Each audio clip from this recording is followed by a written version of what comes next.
And we are live. G'day everyone, Mike Jeffrey here, and you are listening to My Creative Journey, Season 3, Episode number 8. Today's guest is Natasha Simpson, a newborn photographer here in Australia, and I'm very excited to get her on the podcast to share a lot about her journey as a photographer over the past 12 or so years.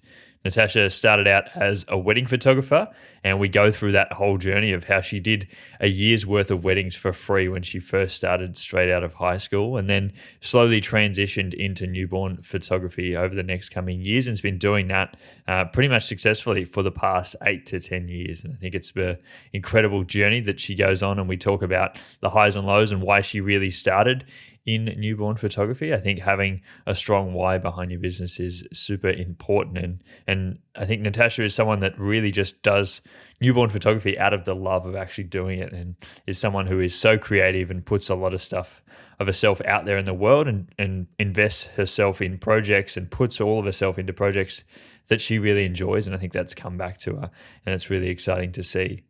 Natasha is also someone who has really thrived on social media as well. She's blown up on every single platform. She's got over 200,000 followers on TikTok, on Instagram, on Facebook as well. And we talk a lot about that. She's actually got a course out teaching about the social media stuff as well, like how to go about it. I think she was saying that her first post that she ever posted on TikTok went viral. Obviously, that comes down to a bit of luck in there as well, but she knows how to actually create content that does really well. So a bunch of different things in this episode. I think Natasha is someone who I was very get on the show and talk about her creativity and what she's been able to do with her business. Definitely doing something very different to what I do, but I think there is so much parallel between the work that we do and the work that we put out there and the personalities that we bring to our own work. So I don't want to drag this intro on. Let's jump straight into the episode and say hello to Natasha. Hey Mike.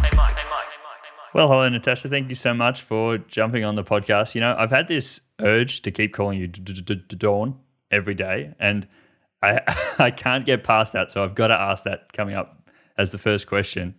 Where did you come up with the name for your business? I don't know, but it just is. I keep calling you Dawn all the time, so I must know what the backstory was for that. Everybody does. Even I've got clients for years and years who still forget and then call me Dawn. It's funny. It's like, long story short, it's my grandmother's name, so my mum's mum.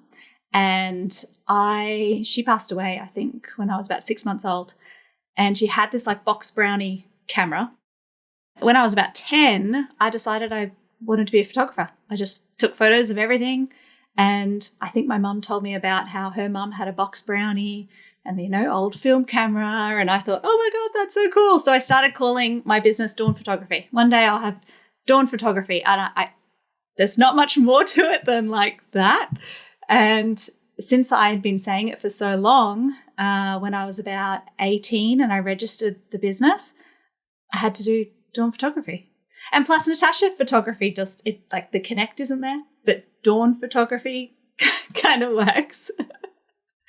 I was really like expecting it to be more like Dawn Photography because you do like newborns. It was like Dawn of something, but I actually really like that story. And my middle name's Dawn and my daughter's middle name's Dawn. So it's in the family. It's in the family, and that's it, really. I love that. How long had you been doing photography for? Then you're talking about you're inspired by, seeing the box brownie in your family. I know that I had one as well, and I feel like that's such a big thing for a lot of people that had that when they were sort of growing up. How long have you been doing photography for before you started at 18? Well, I used to steal my dad's cameras all the time. And my dad was very into getting the latest kind of tech things. So he would always have cameras that he never really did too much with. And I used to pinch them all the time. He used to have an old Lumix camera. And I don't know, it would have been, I think when my parents got married, I was about 6 and somebody had a Polaroid camera and I used that and I was taking photos. And then I just kept loving the idea, I just take photos of everybody all the way up. I think when I was about 16, 17, my mum organised for me to be a second shooter for a wedding photographer. And I just followed with my very terrible camera. I didn't do anything manual. I didn't know about RAW. I didn't know anything. And I used to just follow and take photos. So all through school, I took photos. And in college, so in Canberra, we had year 11 and 12, which is college. I did darkroom photography, and I was like, this is it. This is what I'm doing. This is what I'm doing with my life. I was a terrible film photographer, like with darkroom. I'm not very patient. So by processing, I'm patient with babies. That's a different story. But processing and taking your time and things like that was a complete learning journey for me. And I really fell in love with the process. And when I was, me and ages and timelines, but when I was 18th birthday present was my first Nikon camera from my dad. And that was it. I was like, I'll do it. After that, you Yeah. Whoa. And that was digital? Yeah, it was. It was a Nikon D90. That was my first camera, and it was so exciting. And it never, like, I actually did a video on my Instagram the other day holding my D90 because I still have all my cameras. I have them in display in my home. And that poor camera never saw what RAW could be like. It never saw what manual mode or what, it just, I feel like that poor thing was always in auto, but it was always just point and shoot. Just funny because I actually read the manual back to front of that camera, but I was too scared to ever jump into it. And imagine if you're like working for clients, you're like, this is not a stage where I should be trying to learn how to use my camera. I just need to make sure that I get things right. Yeah. And I think I was always really nervous to change. But my second camera, I was like, no, I have to do this properly. And so how did you like learn photography? Was it through those end years of school or like just on your own a little bit more? So I'm entirely self-taught. My second camera, which was a Nikon D7000, my husband bought for me. So I met my husband when I was 19 and he bought the camera for me and told me I had to use it properly. He said if I was going to run a business, I need to learn how to do it. And, I think I read the manual of that and I slowly switched things over. And one day I just switched it to manual and I was forced to figure it out. I trial and error, looking at my photos, going back and forth, probably took one too many photos of him when he was least expecting it. I had a little cat that I used to take photos of all the time. I just practiced. I just practiced, and I liked different light and different angles. And in the house we were living in was really beautiful in Sanford. So, there was lots of greenery and things that I could play around with. And I really got the hang of it after my daughter was born, which she's 12 now. So it's sort of, I get that question a lot, like, what's the best way to sort of practice when you don't have anyone to practice on or you haven't got any work? And like, just go out there and take photos of anything because that's experience, like, especially when it is just learning how to use your camera. And like, when you're learning any new skill, you just have to get hands on, like hours actually spent on it there's no sort of substitute for that. Like you could have read through that like a manual for hours, but that's not helping you to actually use the camera. Like you actually learn by going out, using it, and then having those mistakes as well. Mm-hmm. And there were a lot of bad photos. There's a lot. I actually found a memory card in my old D90, and what was I taking photos of? I don't even. And what lens was I using? Oh my gosh. I often think about how was I editing photos. Like I went back. I did a video last week. I was using my Nikon D70, which I had, and I was like, how did I even get images off that onto a computer? Do you know, there's this photo of me. So my husband and I used to live in this little unit apartment thing.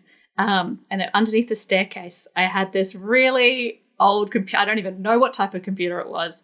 And there's me sitting with the world's tiniest Acer laptop and then this computer. And I'm pulling images off that. I'm sitting there like with a big smile on my face. I'll have to try and find it. It's so funny. And I'm this tiny Acer laptop, one photo at a time. And I think I used to try and edit. I did have Photoshop. I remember trying to learn Photoshop. That's a whole other fun adventure, that one. And just one at a time. And now I get cranky when my computer's running slow and I can't load the 150 photos that I want to look at all at once. So I think patience. I think we had a lot more patience back then. I hear people talk about when they first started on film and things like that. And I think that must have been so stressful, because I think what I have now is so much easier in comparison. But then I hear people like today talking about how hard they think it was to go on, like, to use a DSLR, and I'm like, that was easy. Like, but it's like the skills that I have now are only because of that, where I started. Mm-hmm. Do you think there was a lot of things that, like, did you learn a lot more going that way of actually hands-on, just learning it on an older camera that you have brought into today, where it's just like, oh, it's just effortless now? Yeah, I think it really forced me to take it step by step and really learn everything. And it's funny because I'm currently trying to teach photographers, things, and I have this course, and me actually sitting down and trying to remember step by step, it's really hard because it is so ingrained in me that I just know what I'm doing. I know when I'm looking at my light meter. I know that I want to shoot a certain way for my style. Like, it's funny trying to think of technically what I'm doing when it's just so natural. And I think that came from, just doing the film photography and taking things slow and being forced to slow down, and then not being taught by anybody. So I've really, it's my way. Like, it might be weird, but it works for me. It gets me the result that I want and I envisioned. This is really funny. I never really stopped to think about it. But yeah, trying to teach other photographers has made me have to go back to that basic and try and think, oh, okay, everything's separate. We talk about our ISO and our light and how that works with the shutter, and then how that works with aperture, and then the different lenses. Like, it's just, it's funny going back. But it's really good that I had to go through all of that to get to where I am now. And it's fun. It's fun that we always learn something. Like, there's always something new. So I'm trying to get into doing videos. And oh my god, videographers. I'm sorry, guys. I thought that was easier than what it was. My bad. I should just really apologize to some people I've spoken to in the past, because that's hard. Yeah, I used to be like that for years. I was like, oh, it's so easy. You just have to hit record, right? Like, there's nothing to that. Who sits there for hours? Oh my god, the time that they spend too, incredible. So, there's always things to learn, and that's great. That's why I love it. I tell people that if you want to really understand something, try to explain it to like another person, because I think I came about that, like, trying to educate people on how to do photography. It was like, I understood it, but I didn't understand it enough to explain it to someone else. Like, I understood my own style, as you said, like, it's just instinctual. But then explaining anything to someone else, if you want to get really good at something, like, every day try to explain it to someone else, and that will help you a lot. Yeah. You said when you first started, you didn't learn from anyone else. You were all completely self-taught. How did you start then charging for work and actually get into working that you do now?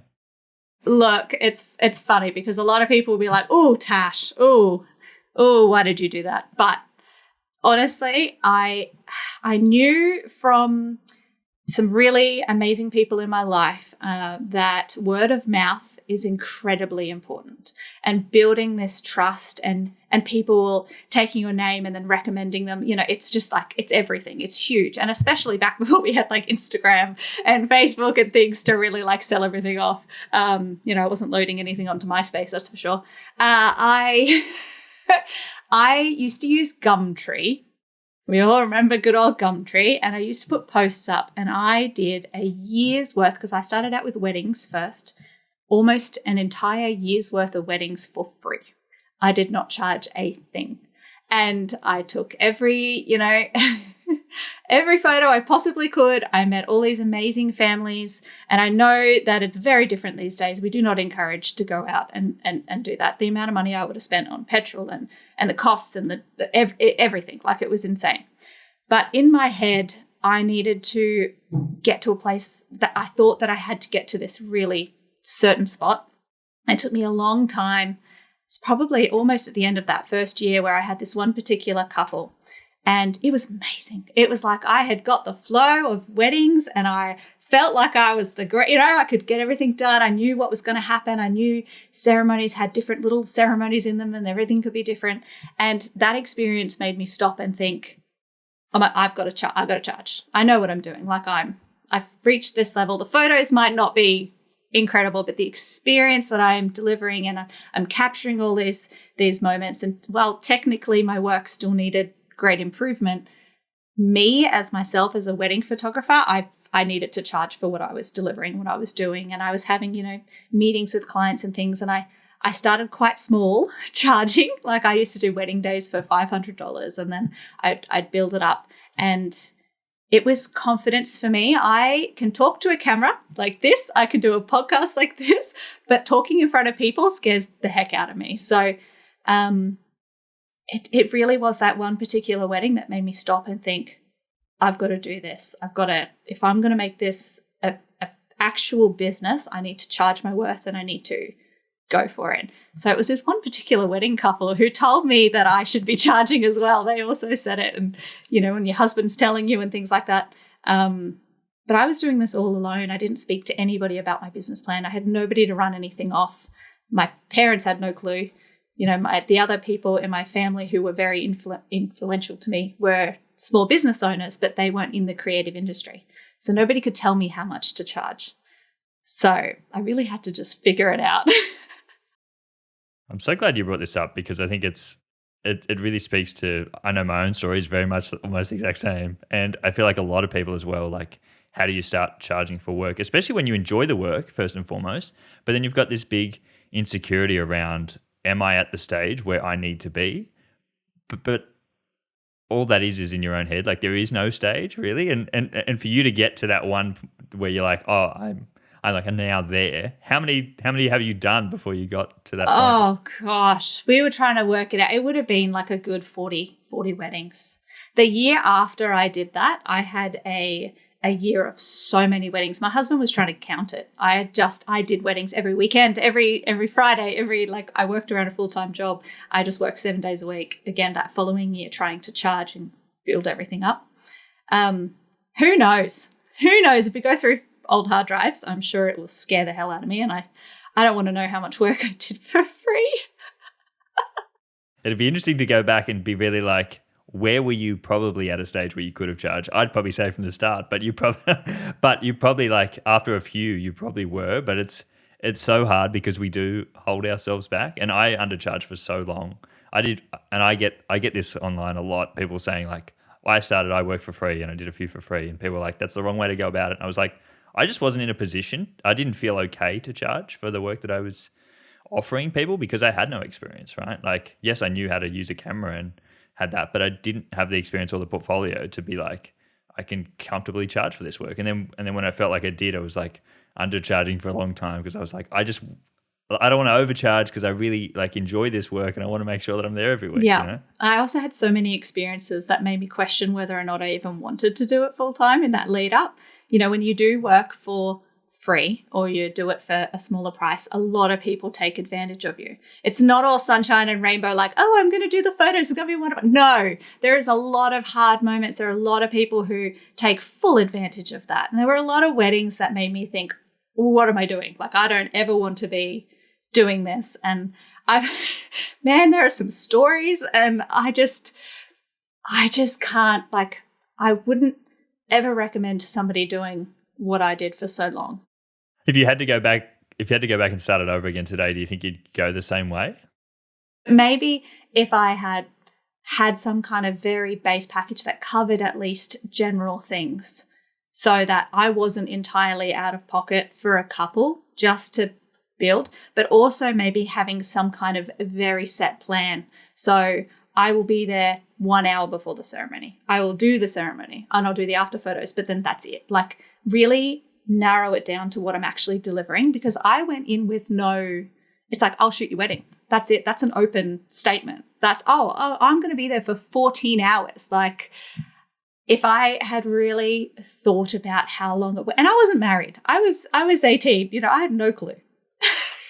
Nobody around me was getting married. I wasn't aware quite of the timeline. So yeah, if I had put something in place that really narrowed it down, that would have made things better. Yeah, for sure. Understanding what the actual scope is. I remember when I did one for free, I got paid like the couple decided to give me like $300. holders after it because they were like, you did such a great job, here's $300. And I was like over the moon. I was like, $300, wow. But then I look back on that now and I'm like, yeah, because I did like over 12 hours on that day and I did all this work and they gave me $300. I should have been annoyed, but I was just so happy because, I really enjoyed the work to be there, and you can overlook, like you can like look past all those other things that you did. You're like, actually, when I look back on that, that's probably not the right way to do it. But had I have started the other way, I don't know if I'd be in it still. Like had you have gone out the gate charging and then not been super confident in the work you're able to do and not been happy with what you were charging and ended up in the wrong markets because you're working with wrong people that you didn't sort of work with, like who knows where you could be. So I don't think I'd ever change anything that I did, but it's always interesting to reflect on it. You obviously transitioned out of that though fairly quickly afterwards though, after you started charging. Was that like, nah, I'm gone? Oh. Yeah, so officially about 6 years ago, I completely stopped. But I got into newborn photography. Well, it's a bit of a funny story because like I love children, I love babies, I love families, and I had done so many weddings and it was such long days. I was pregnant with my first and I did my last wedding while pregnant at like 31 weeks, 32 weeks. And I ended up having her at almost 34 weeks. So, and there's so many photos of me doing stupid things, but I was standing on a chair, really pregnant, taking a group shot of everybody at the wedding. And my husband's behind me because he followed me to these weddings to make sure that I firstly ate, look after myself, actually went to the bathroom and took breaks. He fully supported my insane career choice from the get-go. And I had my baby, Ava, and she was born with gastroschisis. So basically she had a little hole near umbilical cord and her digestive system and a bit of her uterus and her bladder were born on the outside. So we knew this from the get-go. We knew that we were monitored like every second week and all sorts of stuff. So I was working throughout all of this. I think the weddings were a really good way of distracting me, keeping me busy and keeping me moving. So when I had Ava, she was in intensive care we debate on this. We don't know whether it was 6 or 8 weeks because I've completely blocked out that negative stuff. All the scary things go out of my mind. I'm very good at just, it's gone, like it happened, and then recalling things gets harder for me. But she was in intensive care and there was this lady who had her son who had been I think she'd been in the hospital for coming up to a year, must have been coming up to a year. And she was trying to organize a newborn photographer. And we were in there so often, like every day, checking in. And it still makes me all emotional thinking about it. But she couldn't find anybody because she was constantly told he was too old. He also had, and I never say it correctly, spina bifida. So a lot of photographers didn't want to do photos of him, said they couldn't do photos, said there was nothing they could do, was too old, he couldn't do a typical newborn session, and all she wanted was beautiful photos. And I thought, I could do that. Let's do it, let's do it. And look, he didn't get out of hospital for a long time and I didn't actually get to end up photographing him. But that talking to her and then this huge wave of me that there's so many babies in intensive care and so many people go through that. And as a young 19-year-old having my daughter who had gastroschisis, I thought nothing bad happened in the world at this point. And then it just all hit me that so many things can happen. And I'm staring at my beautiful little girl and having this other lady who couldn't get photos. And I thought, I want to do photos of children. Like I'd love to do photos of babies. Like I'll try and do that. And I also had heard about professional baby snugglers in hospitals. And I thought, what a cool job. What a cool job to sit there and just like cuddle babies all day. And I think I really love the idea. So for a good couple of years, I kept thinking about it and I kept trying it. And I did newborn photos in people's homes and I could never fully commit. I could never get myself to do it. I think a big part of it was it's quite scary and overwhelming to have this. You've got to have really good confidence. You've got to be very aware of everything you're doing because you are holding somebody's everything, and you also need to have this it's confidence. You need to be able to, for somebody to walk in and just be like, here's my baby, photograph them. You need to be in control of that entire situation. You need to show that you are good at what you do and you're going to do it. And there were a couple of photographers that I really admired and looked up with newborn photography, and they just had this confidence. And I think it was really scary. So we had really bad, and this is funny that this one thing tipped me over into doing it, but we had really bad weather. It was raining. I had all these family shoots. They kept postponing. And my husband said to me, if you just do newborn photos, you're in a studio with a roof over your head, you could continue working. You wouldn't have to, reschedule. Little did he know that newborns require a lot of rescheduling. But I didn't have to deal with the weather. And me and weather, we fight. So as all of us, all creative photographers do, we want that light. And yeah, I just went, okay, I will try and do it. And I used my living room and my dining room. We don't have a big house. I'm still in the same house as when I started. We do not have a big house. And we used to clean out that whole space. And I had one beanbag, and I do beanbag newborn photos. And I just decided I love this so much. Again, it probably was about a year of doing that, just like little newborn photos in my home. And my husband really was like, do it, go for it, go for it. And so I fell pregnant with my second son, and I used to work at a government job, by the way, doing photography as well. So when I had my son, I used the maternity leave basically as my full-time work. Let's give this a go. So my husband quit his job and took our 2 children while I did it. I set everything up. I was going to be a newborn photographer. That was going to be how it's going to go. So he turns 9 this year. So yeah, that's how I transitioned. That's, long story short, that's kind of like what brought me into it. There was a lot of ups and downs. I can tell you that now. Huge story. But I mean, like a beautiful way to be able to start it. I wanted to go back to what you touched on before about how you sort of like blocked out those early stages. And I think that sort of comes into what you're doing now with like being able to give other people these images of those early stages of their children's lives. And I think, was that a big sort of driver for you of like understanding how important those sort of times are? Yeah, I'm one of 5 children.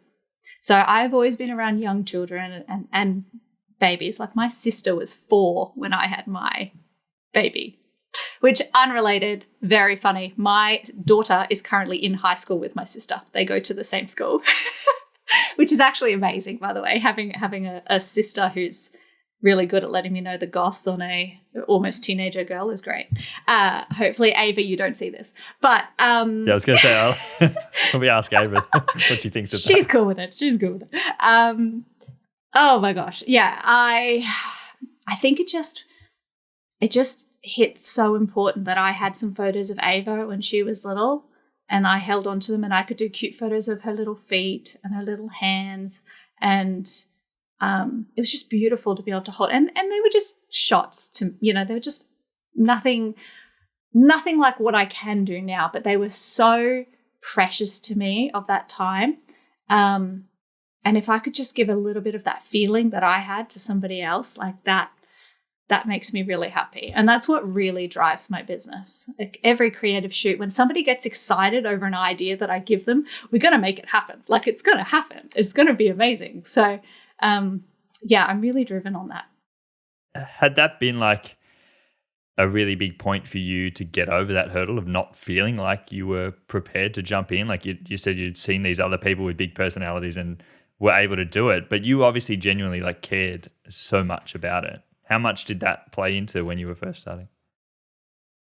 I struggle a lot with imposter syndrome. Like I do go back and forth a lot. And I think like most creatives, we go through really creative phases and really like, I got to step back and, and then something good happens and then you get creative and excited again.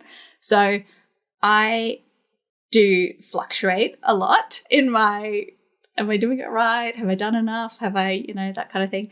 But there are some amazing people like my mum and my younger brother sister just under me, Chantal, who is a really amazing, that is really good to talk to about my creative ideas and helping me get what I want out for people, if that makes sense. Like having people in my life that I can run ideas with to help keep me motivated and help figure out the direction I'm trying to go with people, because I come up with so many things and I always want to go in different directions and try new things and building things. So they've been there from the get-go, you know, always trying to help me guide through, which is really important. Is there like a playbook that you have when you have a new idea that you think, I've got to sort of run these by these first sort of criteria to see if I can Yeah, pretty much. them? So my poor husband, oh my gosh, the ideas, sometimes we have to sit down with a glass of wine each. And he finishes his quickly because, you know, I'm talking so much. And he has to kind of listen to all these ideas and then give me very careful feedback, because if I'm really excited over something, he knows it's going to happen regardless. So yeah, he can't give you exactly anything to the bad side. He can't hold me back. This is great, but maybe slow down a bit on this. Exactly. So then I usually will filter that through my sister and then my mum to see whether or not I'm on the right track, because I could go on and do everything. Like I'm different every week. I love just being as creative as I possibly can, which is both a good thing and a bad thing. Are you still having as many creative ideas like right now as you did when you first started? So last year was a really tough year for me. And I think I've heard that a lot of creatives have had a very, very tough year, both with, you know, having having bookings or having sales and things like that last year, and coming into this year has been really difficult. So I think my creativity has had a bit of a hit.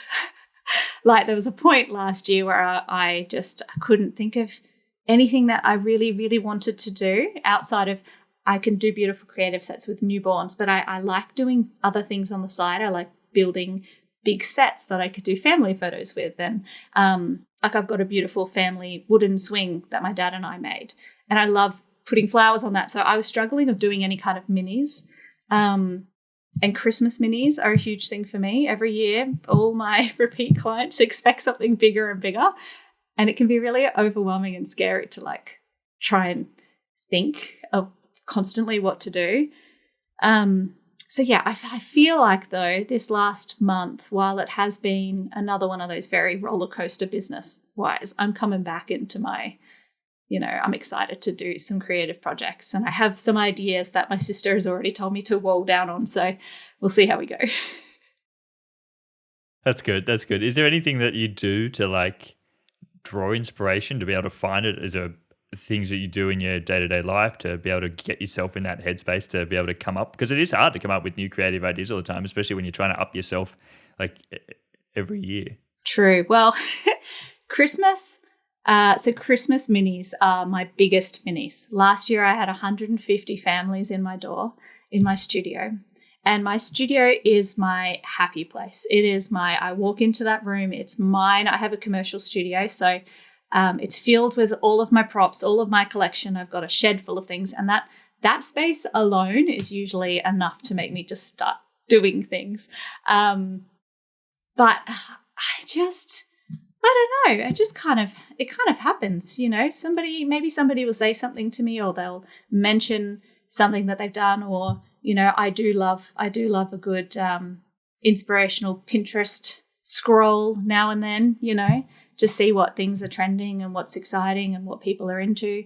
But honestly, just walking into my little studio space, and I think another reason why I had a big hit creativity last year is because I was kicked out of it for 6 weeks because we had flooding.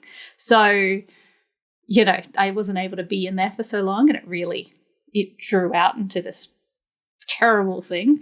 So yeah, I think just having my own space that's mine, that nobody tells me what I can and can't do. Nobody. So I just do it. Yeah. Not anyone can tell you. Even your husband can't say anything about it. No. Christmas is a fun one. I'm obsessed with Christmas. So last year we did a Christmas window, which was really cute. We had kids looking out the window. But everything I do is for Christmas. And I try and do it in a lot of my things. It's not just taking photos. It's an experience. So the children go through a set kind of thing to get these photos. So it's very interactive, and it's very playful, and it's fun. Like last year before, I dressed up as a Christmas elf for 12 days straight, and I had the same character the whole time. And And out of the That's a 150, big commitment. exactly, it's crazy. I didn't do it last year because, but out of the 150 families last year, I think it was something like 115 were repeat. So that means that's so exciting. So yeah, the pressure to make it bigger is insane. So fingers crossed for this year. Is there some sort of like imposter syndrome that comes in when you're thinking about what ideas to have? Like, am I going to be the only one who thinks this is good, or are other people going to think it as well? Like when you're behind closed doors and you open it to all these people, or are you like, no, I have my ideas now and I know that my clients are all into my stuff? Yeah, look, I had a few years ago, I had this I thought it was a beautiful idea. And I had a gorgeous little white kind of tent, and I used to work with fresh flowers a lot. I loved floristry, and I'd set this tent up, and I had these gorgeous clients of mine. I asked them to come back with their beautiful little girls, and they were in dresses, and it was beautiful. It was a tent with flowers, and I had 20 mini spots, and I put it up, and I was talking about it for a whole month, and nobody booked. Nobody booked. Not a single person booked. And that was a huge hit. Like, that was like, oh, what am I doing? Like, oh no, I've missed the mark this year. Like, I've gone from pretty successful bookings and I've missed the mark. Turns out it was on Easter weekend, so a lot of people were away. But it did make me really think about my sets and be very, very intentional. So I used to do a lot more mini shoots. So I would build these creative sets all the time. And that got too overwhelming for people. So now I space it out and I make it very, very special. So now, because they are more intentional and very special, people want to book them. Like, I've got swing minis coming up, which is really exciting.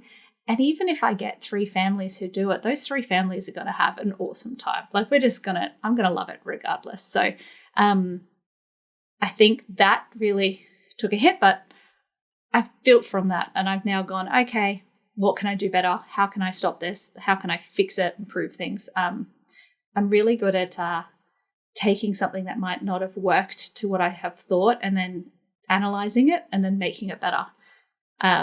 Good and bad thing again, because self-criticism is good, but too much is bad, Absolutely. It's hard when we're always the most harsh on our own stuff all the time. And had you have not worked out that it was on Easter weekend, and that's probably why other people aren't coming through, you could just be like, oh, this is it. I'm just closing down. Like, everyone's not interested in my work at all. But really, it's just there are heaps of other things happening in the world. And I think about that when I upload something and I don't hear back from as many people as I expect. I'm like, well, they probably had stuff on. Like, they're probably just not on Instagram today, and that's okay. How do you get past that feeling, though, when it's like, when you feel like you haven't hit the mark on something, when you feel like your expectations were way higher than where it actually got to? Are there things that you do? I mean, as you said, important to be able to keep yourself in sort of check, but are there things that you're doing moving forward, or are you just like, let's just put that behind myself and just a hump in the road for you? Look, my husband is usually the one to tell me to push it back. Like, it's happened. We're going to take from it, I will talk it out. I'm very, like, I'll love to talk to my husband, talk to my mum, talk to my sister, and then move forward. I just have this magical thing of, once it's happened, it's kind of happened. What can I do other than try and learn from it? And I've spent so much of my, 20s overthinking and not charging and doing things for free that I'm not going to do that for another 10, 20 years of my life. I also worked so hard to not work at a really good government job that had, really nice pay for a 19-year-old. That was amazing. That would have been a really good, safe career choice for me. So I constantly think of that moment of how I couldn't sit at a desk anymore. Funny that I edit for so many hours a day, but I couldn't sit in a corporate office desk with that damn air conditioning. So I just remember that, and it always pushes me forward. I can't work for anybody else. I know I'm just not that type of person. I need to be everywhere myself, if that makes sense.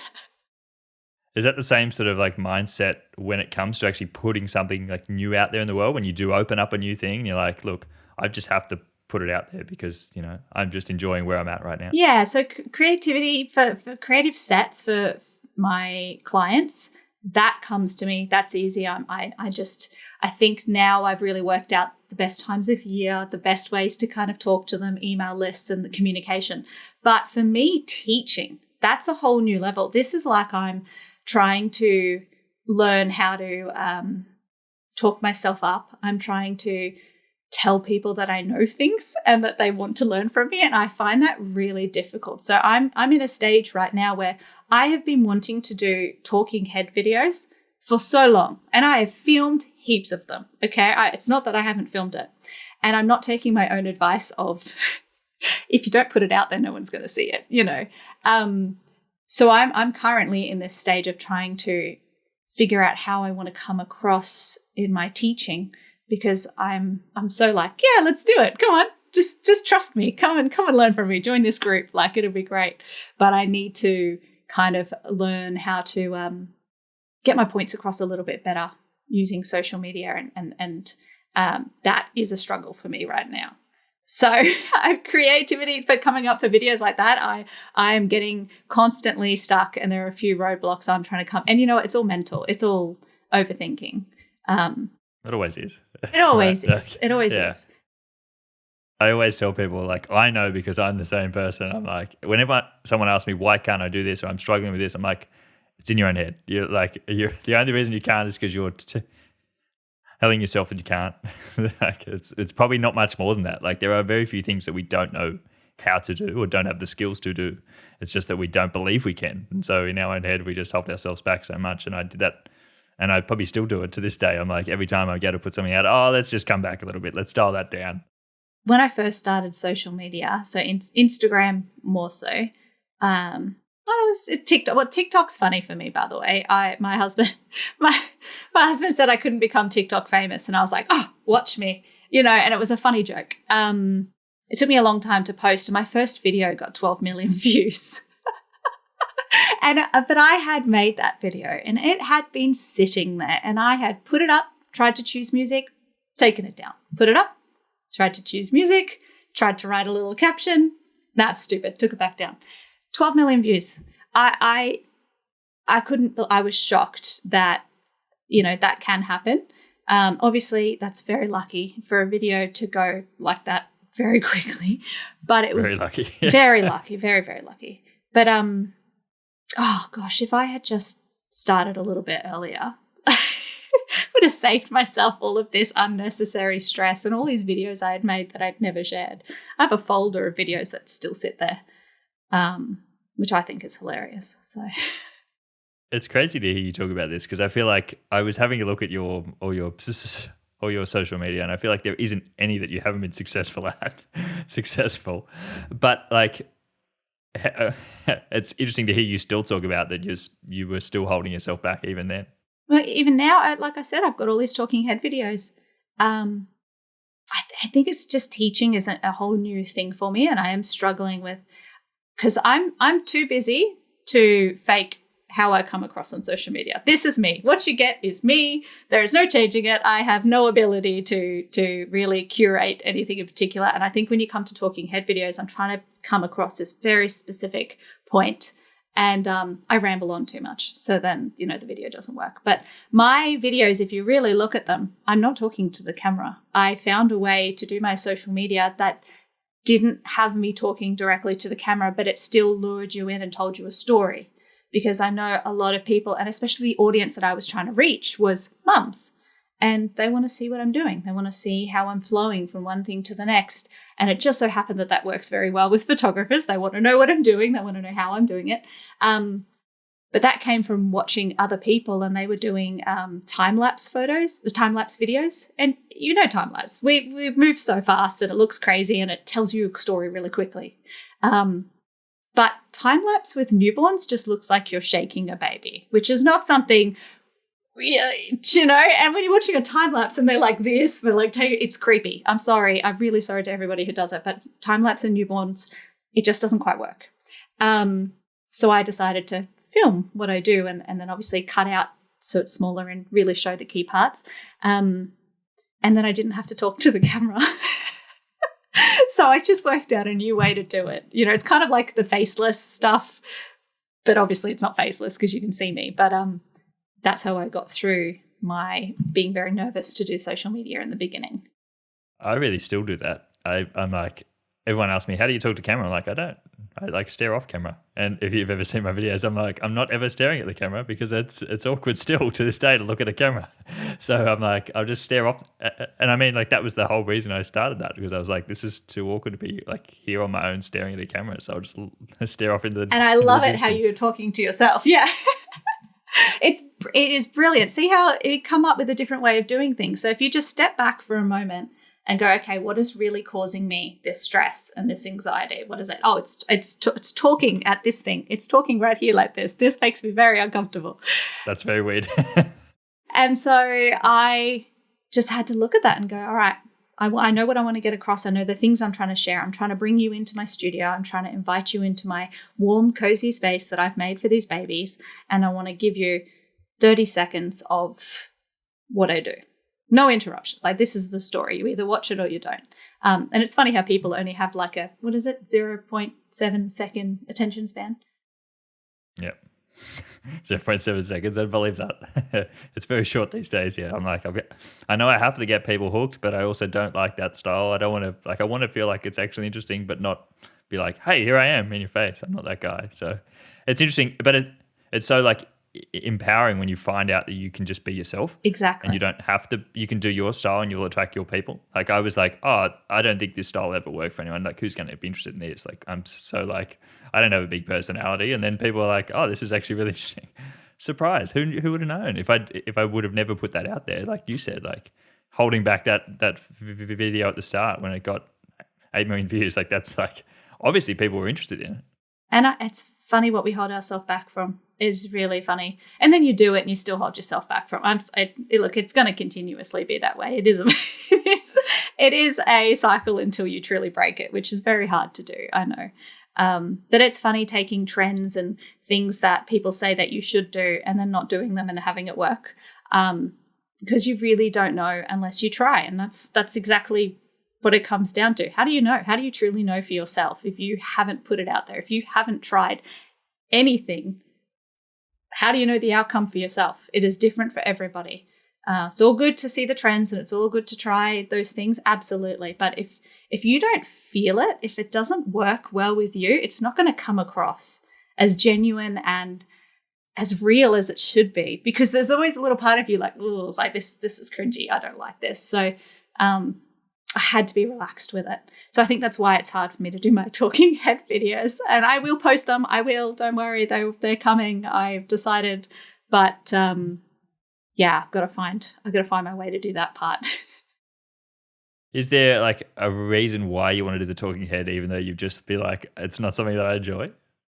Because I love talking to people. I do. Even though talking in front of an audience or a crowd scares the heck out of me. Actually, the biggest thing that I'm doing this year and the scariest thing that I'm doing this year is I've been selected to be one of the speakers at the New Zealand photography event, the NZPP, that happens in August. And they're flying me to go speak.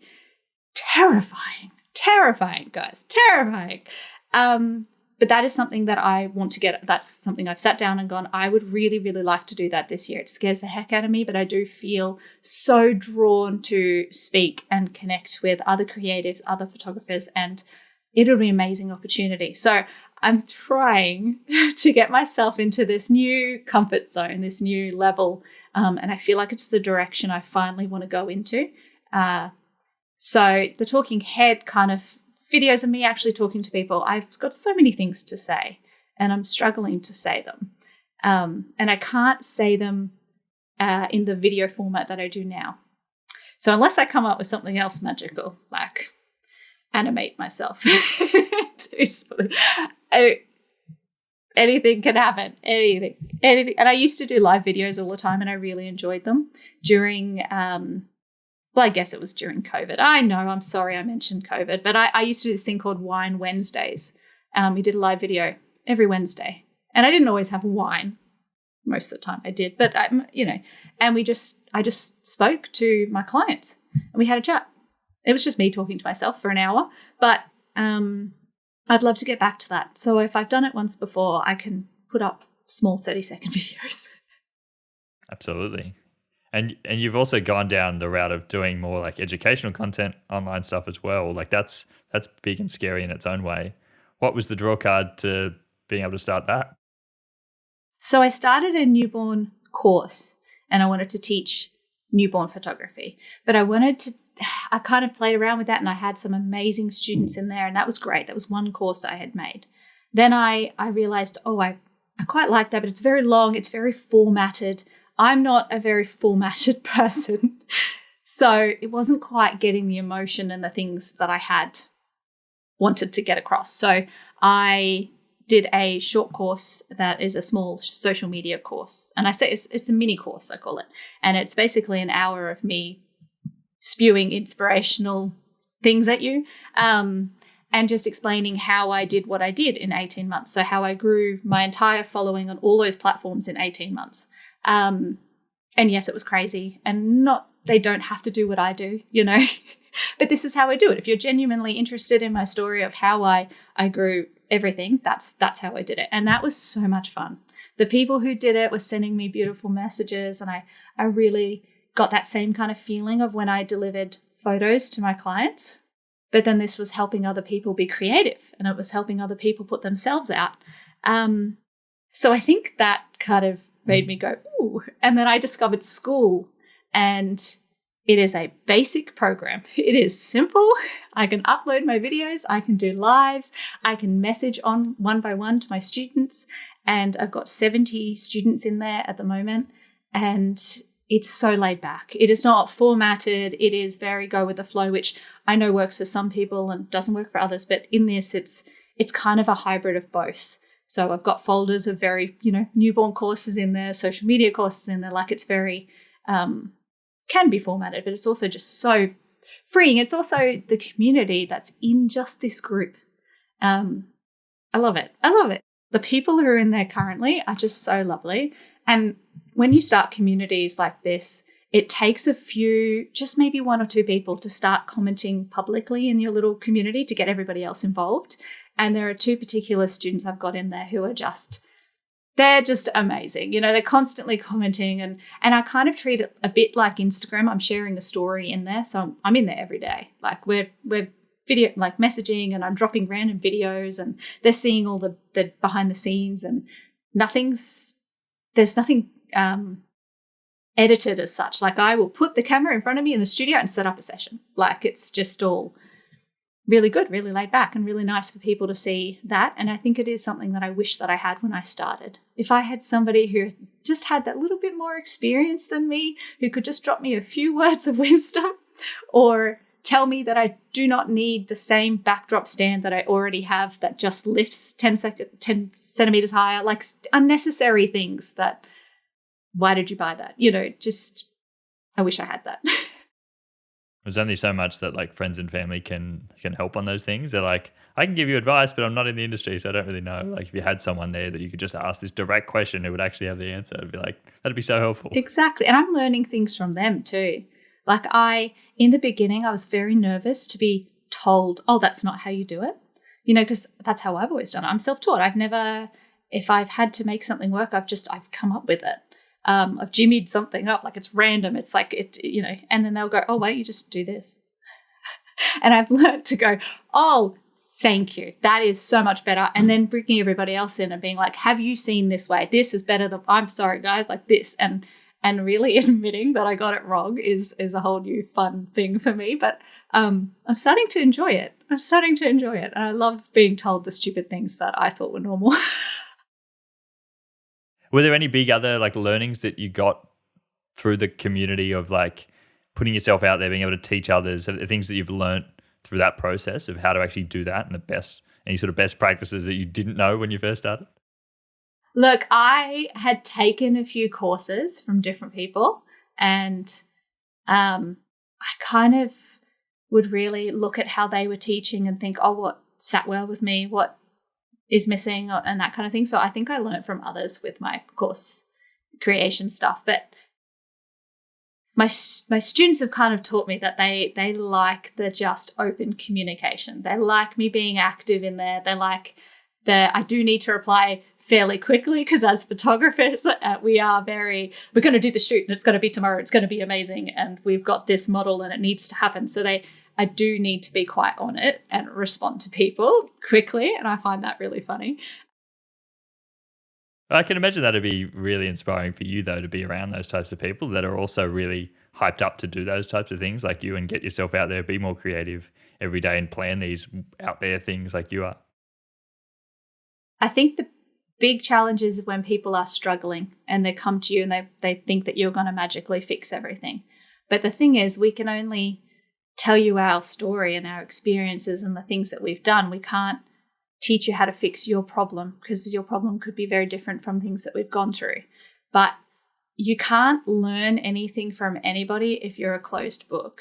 If you've just come in here for us to tell you things and you're like, your wall's up, nothing's going to sink in. So I think I've done some different things. Like I will invite a student in for a one-on-one call and we'll just have a chat. Because, you need that little extra help. We need to have a little chat. We need to actually figure out what's going on. It's almost like a very, very laid-back therapy session.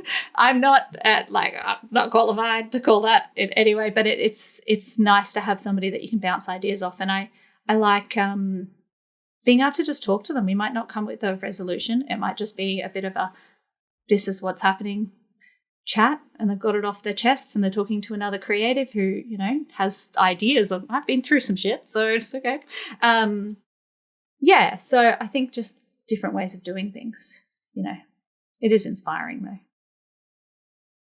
I've been through a few online courses and I think the best advice that I got or the best advice that I heard from someone was like, you only get out as much as you put in. And it's easy advice to give, but I think it's true. Like, because again, you can only understand things at the stage you're at. Like if I'm trying to tell you how to do something, I'm trying to tell you how to take images in this particular way, and you don't know how to use a camera, we're not on the same, like I can't communicate with you, right? So you have to put in the work to learn up to that stage. And so if you go back and like if you're at a completely different stage and you go back in it again, you'll now understand what I'm talking about when I say these little things. And so you can't just expect answers. Like it needs work.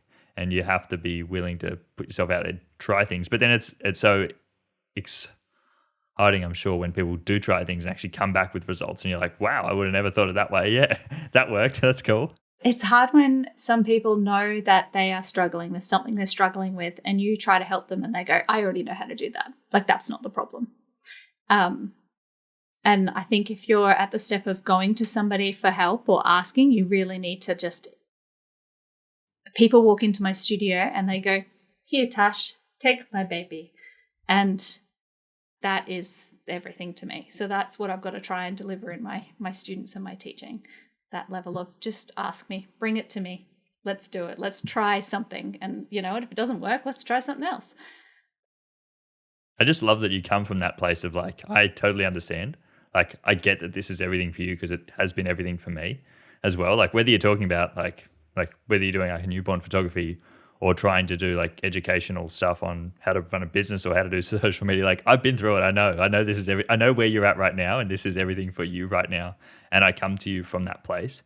It's so hard to connect. I don't have that understanding of like newborn photography at all. Like the idea of newborn photography to me is so far outside the world of anything that I do, and I don't have any connection to it. So if I was to put myself in that space, I would come across so untrue and so unlike natural to who I am.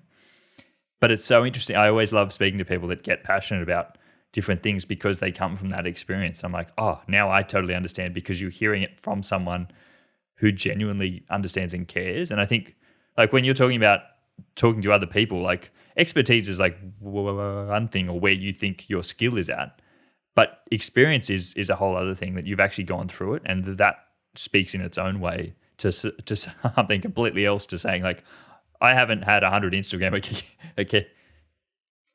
accounts in my time that have all gone like viral, but I have had this. I have had this one, and I know where you're at because I was starting there too. Like that's such a good connector for people, and people have to come with it with an open mind to that. Thank you. I'm glad you see my crazy passion. Oh my gosh. No, I love the crazy passion. I think I feel like I resonate so much because when I started like a wedding photography, like I was getting married at the same time, and I understood how important it was.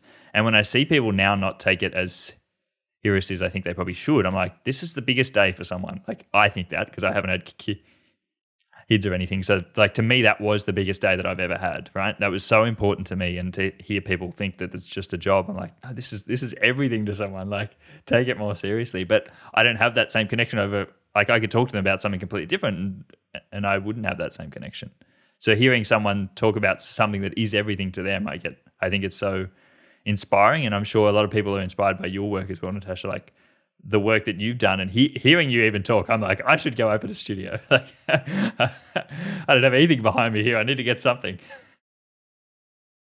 It's all fun. I think I love, there's definitely the down days. Everybody goes through them, but the happy highs that I get from just doing my work and just being able to walk into my space, regardless. I mean, this is my office at home and it's, it's a representation of me, same as my studio. And I don't ever want to lose that. So I want to make sure that I'm doing everything I can to keep it. So it's happy. It's happy. I love that. What are your next big sort of crazy ideas for the rest of the year into next year? Have you got anything big planned? Just the speaking events. That's going to be a big deal for That's me. Huge. It's going to be really crazy because I spoke at the PPBN last year, the Professional Photographers of Brisbane, and I was on a panel and it's so scary. I was shaking and I was so nervous, but somebody must have liked it to well, I know who did like it, who recommended me to others, and I have another speaking event next month. So I think for me, it's going to be a lot of talking, a lot of getting out there. I'd love to hold some workshops. I'd love to do some more in-person things. So I don't know, but then again, I could change at any moment. I could do anything, and that's kind of, that's kind of, I've learned to accept that. When a lot of people walk up to you and say, what's your 5-year plan? I say, screw the 5-year plan. We're just going to do it, whatever happens. As long as I am working for myself and I'm in a place that I feel happy and I can still do what I do, which is, be creative and I keep a roof over my head and my children are happy.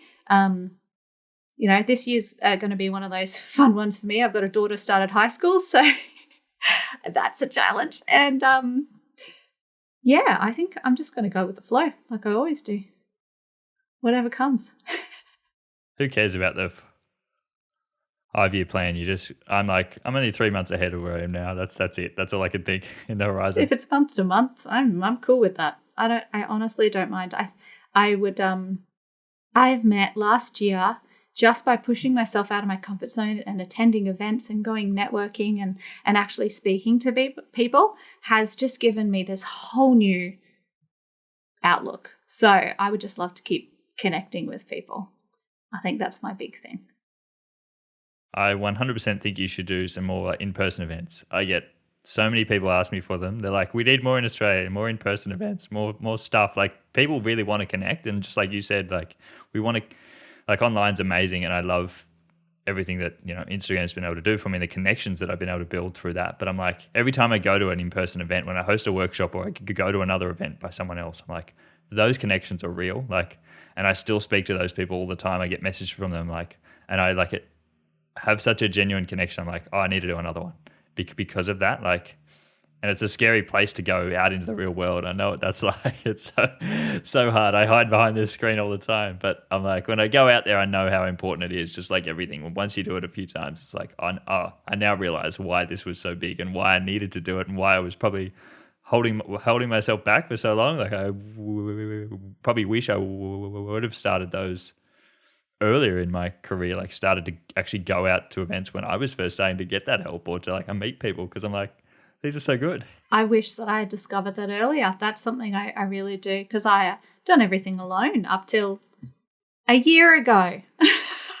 Like, if it wasn't for some very certain people who reached out to connect with me, and some of my best friends in the industry and in life, like they contacted me. Like, some people saw something in me and contacted me online, and I'm so grateful for that, because I would have just been doing me, just carrying on. But honestly, I had two particular photographers who contacted me and asked me to hang out for coffee, and now we hang out all the time, and I love that. I think connection's so important, and real life in-person connection is just like, hold on to it.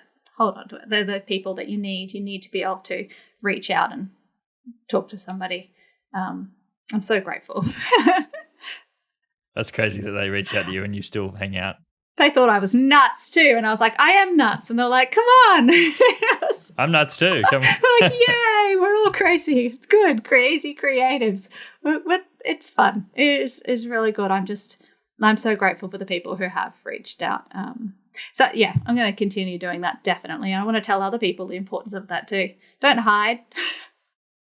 Well, yeah. If anyone's out there right now, I feel like the best thing you should do is go like reach out to like two people in your area right now that you haven't spoken to before and just ask to hang out. Like, there's no harm in that. If they've got other things on, that's cool. It's just an Instagram. It doesn't matter. Just in general, but like, people think that other photographers, if you're a photographer and another photographer, they think competition. You don't think competition. I don't see the point in that. I see friend, somebody you can talk to, somebody who has similar experience, somebody that can really understand you, and you can learn from each other. And that's a win. That's not like competition. That's, you both win from a good relationship of being able to speak to somebody else. And like I said, it's taken so long for me to step out and actually do that. But it's so important. It is so important. Definitely, everyone who's if you're still on the podcast right now, go and like reach out to like two people, and I will too, because I think that's such a great idea, and because you just never know. And yes, you might get those few people that aren't open to it, but equally as much you'll get those other people who are, and those ones are the connections that you really do. Like, you'll like immediately know whether a person is open to being in our community, or they're just feeling like like you said, they're going to be your competition and aren't open to talking or sharing, and they're not the people for you, and that's okay. Exactly. Well, thanks so much, Natasha. Where can people find about your work and your courses and your social media course in particular, if anyone wants to go and check that out? Instagram is probably the best place. I'm most active I'm maybe borderline obsessed with Instagram, so I'm on that constantly. Everything is linked in there, or it's in the website as well, as a great place. Pretty easy to find me. I kind of feel like I'm a little bit of everywhere. And it's funny because I don't post on TikTok very much. It just sits there. So all my social media platforms, out of everything, Instagram is like my hub. I know I can give that the most attention. So that's what I enjoy doing the most. I was speaking to someone recently, and they were like, Instagram's for old people.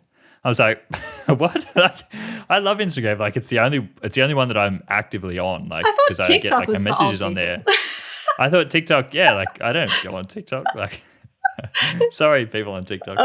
But you know what? It's a really good tool. It is a really, really good tool. It is, yeah. And I'm on there, but I'm just not as active as I should be. I used to be so active on it, and I got some amazing experiences and things off TikTok. And I've just found these days that it doesn't match the same. I don't get the same views and the same kind of connection with people. So I've kind of let it go, which is funny because I was at 400,000 followers when I let it go. Because followers aren't everything. It's the connection and the people you make. It's the numbers don't mean anything. They really don't. Yes, wow, 400 followers, but how many of them are real? Like, how many of them are genuinely interested? Whereas I know on Instagram, that community that I've built over there is real, and there's a lot of them, and it grows slowly, very slowly. But there are people who actually want to follow me and connect with me, and that's great. So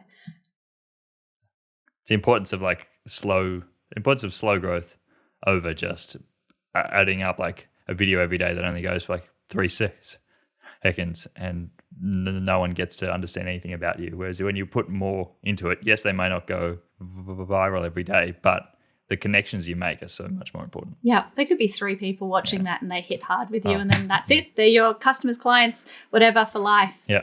It doesn't take many. Or it's crazy how it works. Word of mouth in social media. So they see you online and you hit so well. Something you did connects with them so much that they personally, in their own personal life, will then tell somebody else about you. That's a point that you really want to get to with social media. That's why I do so many stories. Like, it's just me. I might ramble on, but whoever wants to watch it will watch it. Like, anyway, yes, I could talk all day too. Thanks, Natasha. Let's close it up. Thank you so much. I really appreciate you for taking the time, and I'm sure a lot of people will get a lot out of this. I'm so grateful that you were open and honest about all the hard times as well. Like, being a creative isn't always easy, but there are some high highs, but there's also equally some hard times as well. There is. Thanks for having me. No worries.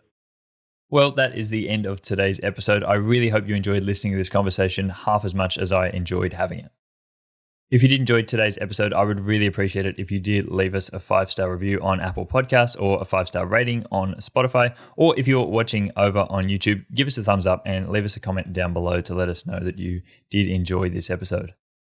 Also, feel free to share this episode on Instagram and tag me at Mike Jeffrey Photography so I can reshare them on my stories. And also message me and let me know who you would love to hear on an upcoming episode of this podcast. I've always tried my best to be able to have conversations with people who are in the creative space and people that I think would be a good fit on this podcast. And I would love your input as well. In a very privileged position at the moment where, I'm able to reach out to people and have them on my podcast and have really interesting conversations with a whole range of people in the creative space and talk about their creative journey. So if there is anyone you would love to hear from, please let me know and I will do my best to try to get them on the podcast. At this time, I would also like to acknowledge the first creatives of the land on which I am recording today, Aboriginal and Torres Strait Islander people of so-called Australia. As we tell stories of today, I just want to reflect on how First Nations people here and across the globe have guided and informed our understanding of the creative journey. But until next week, friends, have a lovely week and I will speak to you all again next Monday. Bye. Editing and post-production on this episode was done by Mossy Media, and music was created by JWPATON. Hey Mike.